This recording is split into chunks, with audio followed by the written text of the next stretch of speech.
Welcome back, everyone. My guest today is designing an affiliate marketing website called philanthropiccom. Alexis Cornidez, thank you for taking the time to talk to me. Thanks, Garrett. I'm glad that I could make the time to talk to you. Yeah, I appreciate it. There's a time difference between us. It's pretty early where you are. You know, you're not sitting there with a coffee, so that's to be commended.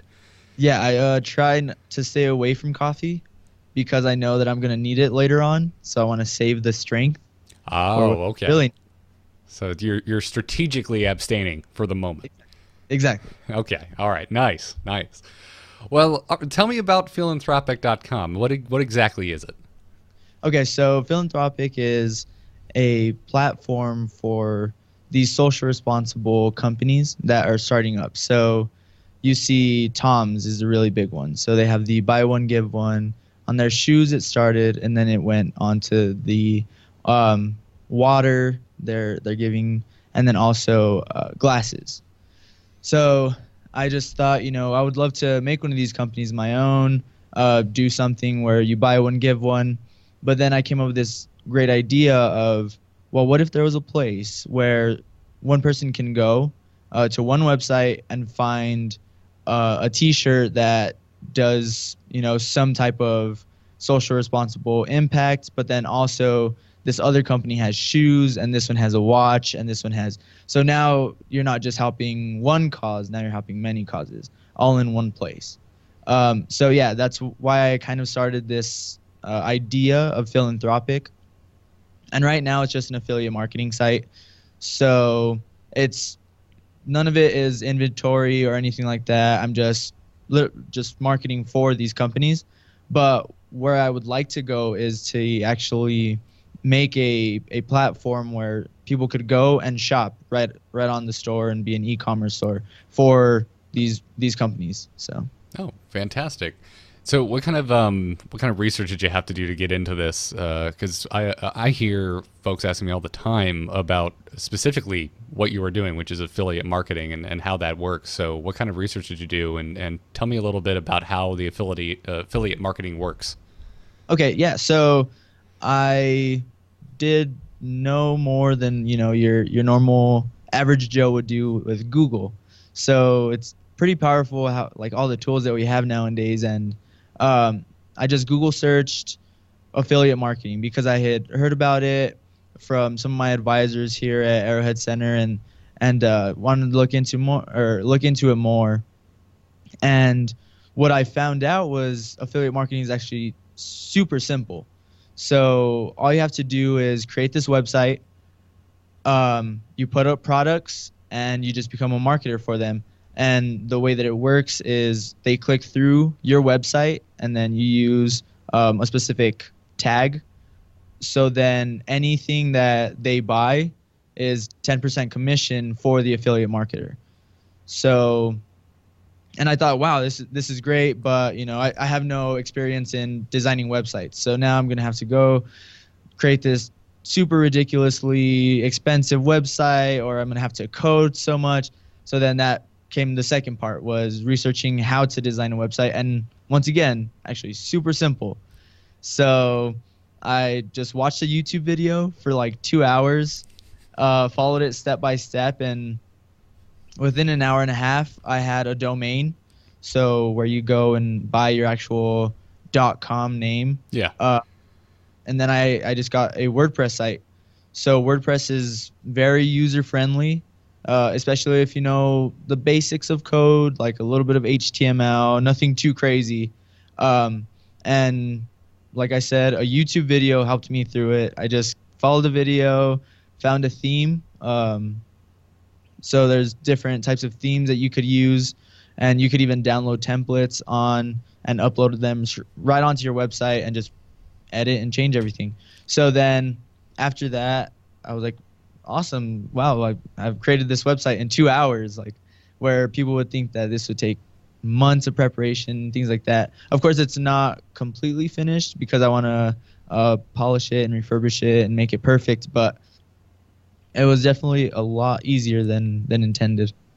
Yeah, I think I must say, if I can compliment you for a moment, I think your website is it's a success tale. I think it's something that people should go and look at, because if all you did was, if you're self-taught off of a 2-hour YouTube video, I'm sure a lot of people out there probably think, oh man, yeah, I'm sure I can do that, but my website probably still won't look that good at the end. And honestly, yours looks very good. It's a nice, clean, functional website. Nothing's broken, and it makes sense. So I think that's a good thing for a lot of people out there who may be standoffish about pursuing their own website. It absolutely can be done, and you're absolutely right. With just a little bit of Google foo, you can get it done.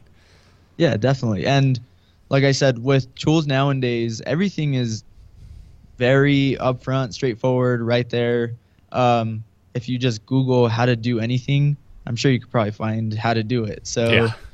if you're willing to take the time and also the effort, that'd be the biggest part about doing these affiliate marketing sites. But after you do one, you find out how simple it is, and you can actually do tons of these affiliate marketing websites for different types of products. So yeah, it's pretty great. Now, did this come kind of naturally to you? Are these all are these all companies that you already shop with on your own? Is that how you kind of got into this?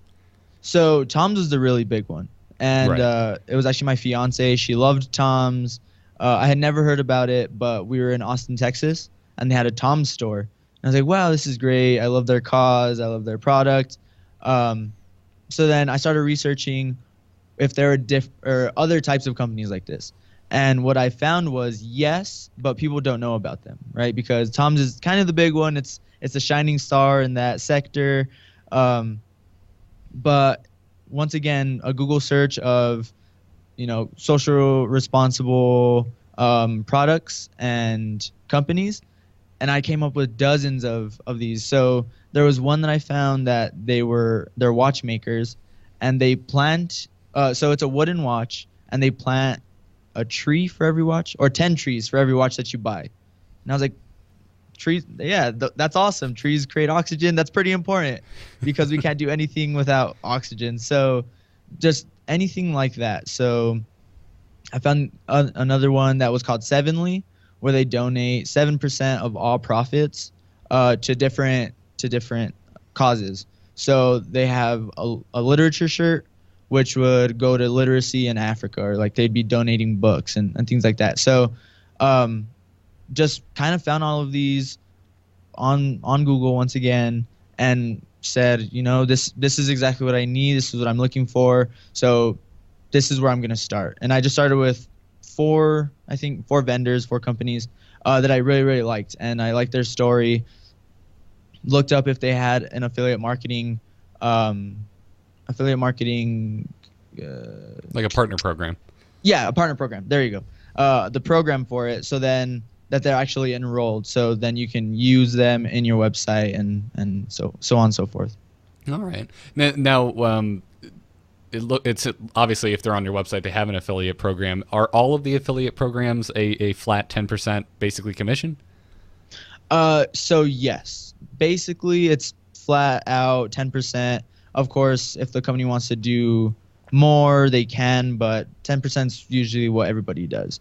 So you can even go through, once again, if you just look up affiliate programs, you can look up the company, and it'll tell you if they have one, and then how much they have commission for. So. Wow. All right. So again, it's a lot of stuff that can be self-taught, and you can get into if you're interested in pursuing affiliate programs. Yeah, exactly. Nice. So I always like to talk about, when you're planning this business out, who your ideal customer is, and in this regard, I think it's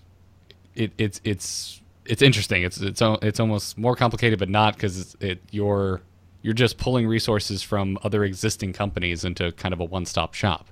Yeah, exactly. And so I would say the ideal customer for this type of business is, of course, like the millennial. Right, so we're very... You say that exactly how I say millennial, which is quotations, millennial. We're millennials, so what are we going to do?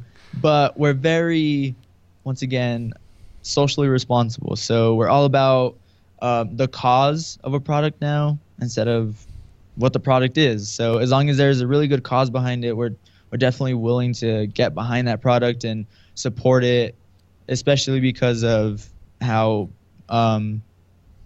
transparent the internet has made companies. So you get to see what their actual ideas and causes are for this product. So, you know, whenever people saw that Tom's was giving these kids in Africa these shoes through videos on YouTube, they were like, wow, this is amazing. And that's kind of where we are now. So we kind of see all this social change happening, and we definitely want to jump on board with whatever we can do.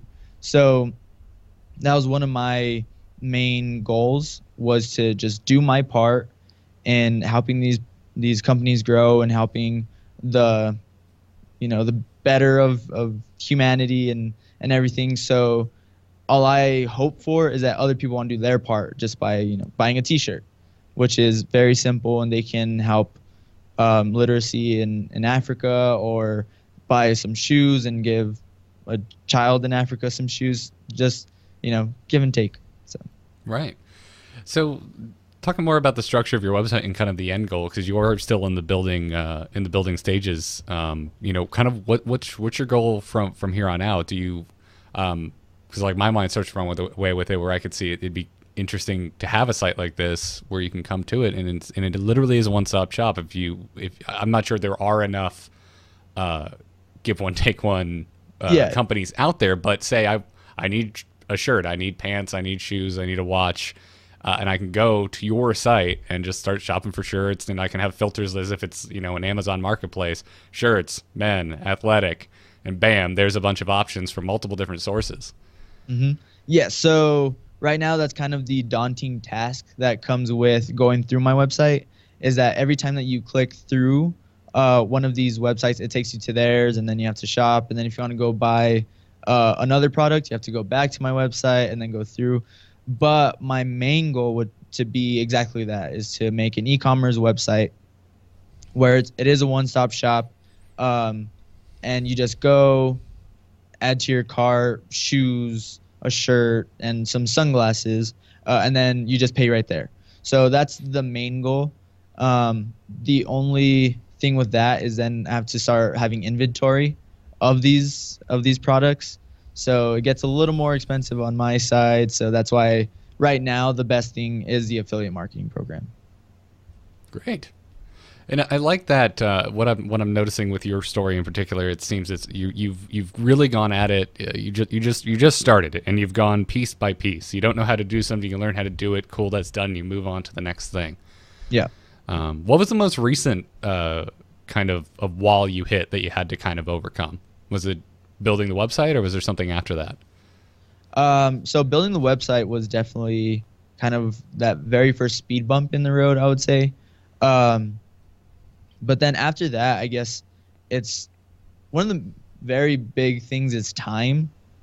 It's very hard to find time to do these things, and it's because I'm going to school and I still have bills to pay and rent and all these stuff. So I still have to work and everything. And then comes my business. So I would love to have my business be the very first priority so I could work on it every single day. But as of right now, I just can't. So I would say that's the biggest wall right now, is just finding that time. But when I do find that time, it comes very simple. It's very natural because I'm passionate about it. So whenever I put in 4 hours and it's 2 a.m. already, I'm like, oh, wow, I didn't even know that I was working on my website for this long. I better go to bed now. So whenever I actually do find that time, it's very fun. The passion lies in those late nights and loving what you're doing and understanding what your cause is. So that's awesome. I love those stories. I went through something very similar when I started getting my business off the ground. So you mentioned the Arrowhead Center a little bit. I want to come back to them. How did the Arrowhead Center help you with kind of building this up? Yeah, so Arrowhead Center has given me lots of advising. And I like to say that they're kind of the parachute when jumping out into the world of entrepreneurship, because everybody thinks that being an entrepreneur is jumping out of a plane with no parachute on. Hmm. right? Because you're taking this leap. It's crazy. You don't know what's going to happen. But through Arrowhead, they've gave me a lot of resources. So, that kind of goes with the parachute. They're trying to save you from falling so hard, and they're trying to make it as smooth of a landing as possible. So we have networking hours over at Studio G. And if people don't know what Studio G is, it's kind of the student business accelerator or our entrepreneurship for office for students. And they have 1 hour talks every week. And just based off of those, I've learned so much about these methodologies like disciplined entrepreneurship. So it's making business decisions as an entrepreneur, but very disciplined. So being honest with yourself, kind of coming back and saying, do I really want to do this? Is this the best thing for my business? And if it's a yes, then you can carry on. But if it's a no, then you go back and you change whatever you need to. And just that right there is very, very important, because they make sure that you are taking those correct steps, and they keep beating it into you that you need to be disciplined. And if you want this to grow and succeed, you have to be very disciplined, make the right decisions. And that's what they've very much helped me with, is my decision making. So yeah, it's all about that informed decision. It's very different from building that website. Building that website, you can do it by the numbers. You can follow it step by step to build yourself a functioning website. But to build yourself a functioning business, it doesn't always work like that. You have to take into account a number of factors and make a decision based off of that. Mm-hmm. Oh yeah, and once again, that's kind of where they've really helped me, is putting me in front of advisors, also getting mentors, so I can ask these questions. Like we have one of our mentors, Scott Maloney, works in Colorado, has done this for a very long time, and I just kind of ask him whatever comes to mind, like, oh, do you think this is a good decision or this is a good decision? And he'll be like, oh yeah, I don't like that one, so I'll tell you why, and it's this. So I go back, even if that was the decision that I would have made, I go back and say, oh, okay, well, this didn't work and this didn't work, so how can we change that? So then I can make this exactly what I want, but make it the best way that it can be, or make it perfect for the customer. So I love that you brought up Scott Maloney. We've had him on this very show, and that's okay. That's exactly what it was. That's exactly what it was like getting to talk to him. Yeah, he's very, very much straightforward. He tells you how it is, and sometimes you need that, right? Because yes, you don't need people saying, oh no, it's gonna work, that's gonna be great. You need people saying, no, that's not a good idea, go back to the drawing board. I know you have great ideas, so this is just one bad one, so go back and figure it out. And you're like, all right. Yeah, that's good. That's good. Did you find yourself kind of taking naturally to receiving critiques like that, or was that something you had to learn to have to receive? Yeah, so I think that's one of the things about entrepreneurs, is that our idea is kind of our baby, and we don't want to hear any bad critiques about it. But those are kind of the most important things, because those are the questions that really, really get down to the grind of your business, and will let you know if you are going to succeed or fail. So that's kind of how I've taken it. I'm very good with criticism. If you tell me that you don't like this, it doesn't hurt me personally. It might hurt me a little bit, just because this is my baby, and I would have thought that it was perfect just the way it was. But it doesn't hurt me personally, because I know in the end they're just trying to help me, and they're trying to make me better. And just how you learn from your failures, those are many failures on the way. So anything that you got wrong is okay, as long as you change it and fix it now, make everything better in the end. Yeah, they're all building blocks. Like, everyone is another brick in this road that you're kind of traveling on. Yeah, definitely. And then kind of whenever you get bit by the entrepreneurship bug, you just start being an entrepreneur. And like, I've been working on tons of other businesses that I have, and yeah, so one block that you put on one business is like, oh, that's going to help me out in this business. So it all comes together. Yeah, that's the other thing I like about this, is exactly what you just brought up, which is I feel like when you're first starting off with your first idea, you're trying to build your first business, it can be kind of daunting, like this is it, this is the only thing, but you don't realize along the way you come up with ideas for other, sometimes completely unrelated things, but what you learned trying to build your first project helps feed the projects that come after. Oh yeah, and that's kind of how I am right now in my little pathway of entrepreneurship. Is I'm like, oh, I've been learning about like inventory and getting manufacturers and all this stuff, and I was just an affiliate marketer. But now I'm looking into like, oh, I can actually design my own T-shirts and sell my own T-shirts, and then maybe make a clothing line. So it all kind of you start learning other things like, oh, if I have this clothing company, I can be an affiliate or enroll in an affiliate program and then have people be my affiliate marketers. So you just start understanding a little bit at a time. And one of the main things that I would say that I've learned from my first business is the structure of like legalities. So forming that sole proprietorship, getting a business license, just setting up your FEIN or your tax ID number, all those little things that those can very much carry over to anything that you do. So yeah, it's definitely been a learning experience, and it's been very great. So is that what's next? Is that the long game for Philanthropic? Is starting to create and sell your own merchandise? Yes, I definitely want to be there whenever we're ready to get there. But we have a couple of different ideas for some causes that we would like to help out. So one we're thinking is to give back to zoos. So for animals, there's this, one of my buddies, he was taking this class and he told me about this thing that they find in animals in zoos, and it's called zoochosis.